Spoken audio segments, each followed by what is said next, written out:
Welcome to Random Questions, where we will be answering one question that we decided to research. The question for this video is, what are the details of Thomas Paine's Citizens' Dividend?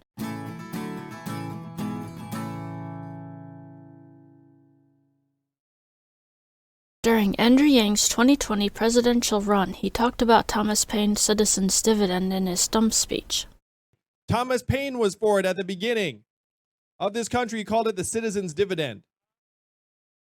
We decided to find out the details of his plan and why it never happened. Among Thomas Paine's salient though neglected works is Agrarian Justice, which he published in 1797.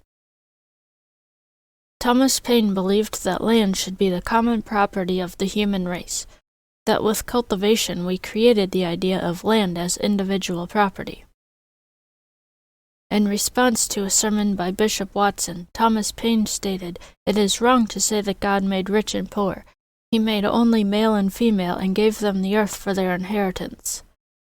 He believed that along with landed property, we also got the concept of rich and poor. In order to remedy the evils and preserve the benefits of cultivation, every proprietor of cultivated land owes to the community a ground rent. Thomas Robert Malthus, along with other classical economists, tried to convince policymakers of the time that poverty is inevitable, that very little or nothing can be done about it since poverty is due to weakness or moral inferiority of the poor. Paine was inspired by the Iroquois' way of life. Paine's inspiration for a social security net derived from his observations and relationships with the farming Native American tribe, the Iroquois.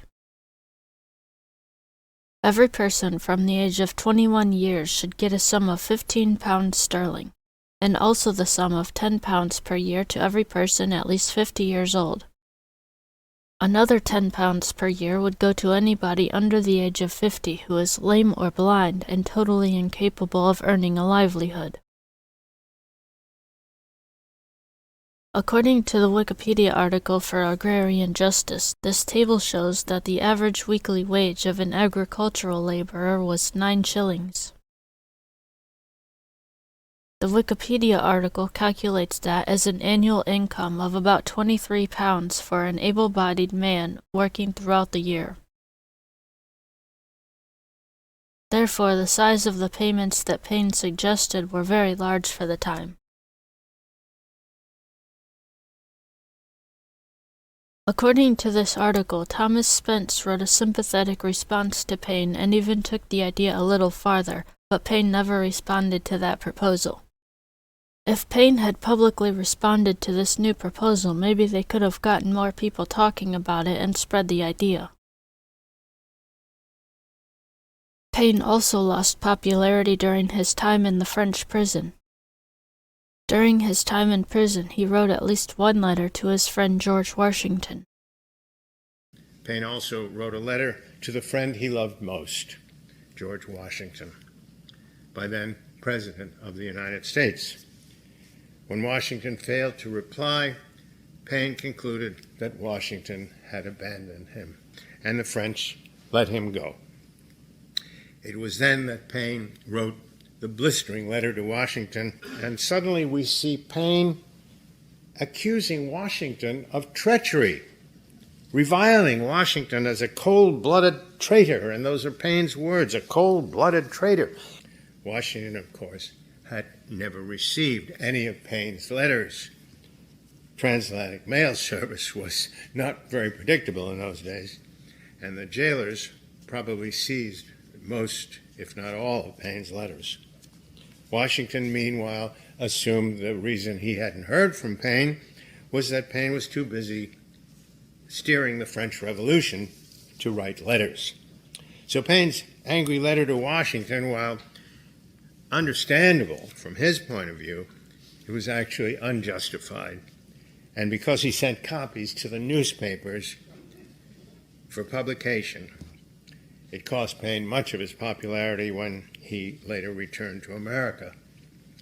Adding to public indignation was the book he had written in prison, attacking every national church and religion. He called it Age of Reason, and it infuriated churchmen and the church-going public across America. After all this occurred, he published Agrarian Justice, so his lack of popularity could have been part of why it didn't happen. Another thing to note is, Thomas Paine never actually called this a citizen's dividend. His idea has been called a precursor or prototype of a citizen's dividend, however. So what he proposed was a form of a citizen's dividend, but he didn't invent the term.